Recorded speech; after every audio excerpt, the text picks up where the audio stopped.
So we moved from one big trailer to like a trailer that dropped like a day after the Dune 2 trailer. And boy, I'm sure the trailer company was really hoping they could have released before the Dune one, because maybe it's just because all the memes are around the Barbie movie instead, or maybe just because the Dune trailer was better. I saw zero hype for this trailer after it dropped. Like, no one was talking about it. No one was really sharing it. I saw it barely on any of my socials after it dropped for the new Christopher Nolan movie, Oppenheimer. And all right, let's just get it out of the way now. If no one's talking about it, this movie is going to bomb. Yay. Like, I just love this movie's more for the memes than anything else, but not in a good way. Like, I genuinely think Barbie's going to make more money. So, this movie has a ridiculously stacked cast. But from the get-go, I've never really been interested in the story of this movie. I'm just like, cool, the guy that built the atomic bomb. Okay. Like, I don't know. I thought, okay, Nolan could tell good stories, or at least before Inception he could. And then after that, everything's just kind of been fine. Like, let's face it, people. Nolan is not the name that he used to be. Dark Knight Rises, Josh's all-time favorite movie. I will smack my head into a pencil. No, that's The Dark Knight. Yeah, my bad. Dark Knight Rises. Flawed, but it was not his best. Interstellar, flawed, but not his best. Dunkirk, flawed, but better than the previous two, but still not his best. Tenet, some people would make the case that that's his worst movie yet. So, like, that's kind of been his post-Inception track record. Has he peaked? I won't go that far, but I needed this trailer to be amazing to win me over as to why I should see this as opposed to Barbie opening weekend, or why I should care about this movie besides it having a stacked cast. And I'll be honest, the trailer does not do that for me. This trailer is kind of bland. It kind of seems like the perfect Father's Day movie, if that makes sense, of like an inferior version of like The Founder or Ford v Ferrari, of a movie you'll take your dad to see one week and they'll be like, ah, yes, I saw the special on the History Channel once. I'm glad to see they're making a movie of it. Like, yeah, I get that the cast is stacked, but it doesn't look as interesting as it potentially could be. And also, hokey isn't usually a word that I throw around Christopher Nolan movies, but there's absolutely a spot in this trailer that I audibly went, oh, that comes across a little hokey. And it's when Cillian Murphy and Matt Damon are talking to one of the scientists, and Matt Damon's like, we're talking about the end of the world. And I'm going, I don't know if that was a Matt Damon call or a Christopher Nolan call, but that line delivery came off so wonky. And then you get the whole like pretentious, some of this is going to take place in black and white and some of this is going to be in color. I'm going, cool. Just why, man? Josh, were you higher on this movie trailer than I was? No, dude, not at all. Like I know it's our job to talk about, you know, these trailers, but gosh, man, like you said, so bland, so it's really tough because in general, making a movie about the guy that quote unquote the guy that makes the atomic bomb, it's even though it's a team of people, exactly.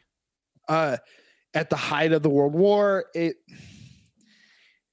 that is a very tough topic to talk about in general. It's like kind of, it's why I'm always uncomfortable around Holocaust movies. Like, it's a tough topic to bring up because it's an actual event. Now, I hear you people. Yes, guys, that's what film does. That is what cinema does. It's like, okay, whatever. But like, you know, it has these important conversations about these tough topics. I get it.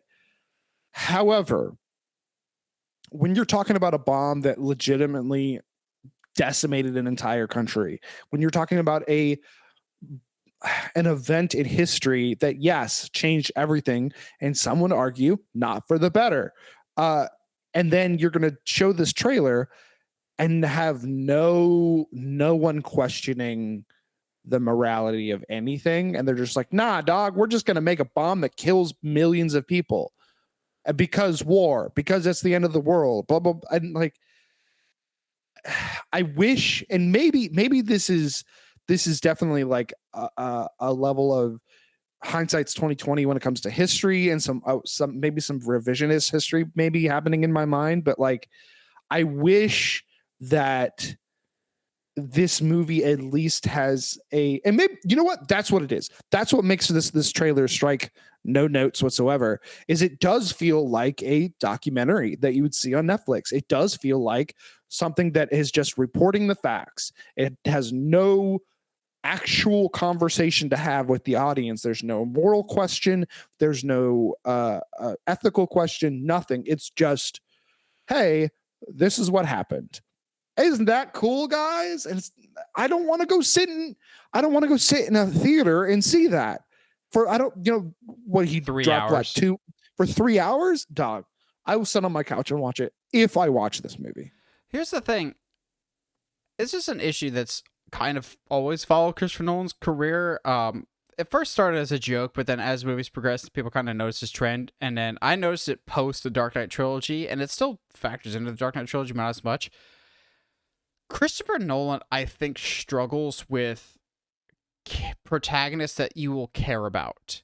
Almost all of his protagonists are some like emotionally cold and distant character that doesn't always reflect on the morality of the situation. That's kind of why Batman was perfect for him, because it's an emotionally cold and distant character that's very black and white.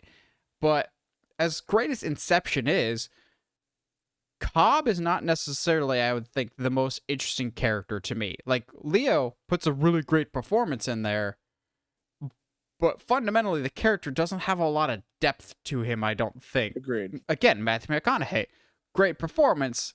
I don't think that character is necessarily the most interesting. Heaven forbid, Tenet literally has the character's name, the protagonist. Like, I think that kind of shows you where Christopher Nolan's mindset is of just, I'm going to put my self-insert character, I mean, this character that I've written into the story here, because Christopher Nolan plays an emotionally distant character that's trying to get back to his family.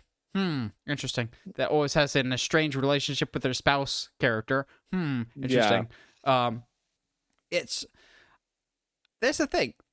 There's no anchor here. There's no character that I feel like I'll gravitate towards or care. Like Cillian Murphy, who is a phenomenal and one of the most underrated actors working today. He never puts a bad performance. I feel like he just doesn't, not Cillian Murphy, but the character of Robert Oppenheimer just doesn't care in this movie. Like, it's just whatever. Like, I don't get the sense that any character in this I will gravitate towards or care about. And who knows, maybe it's just this trailer. Maybe we're being too harsh on it.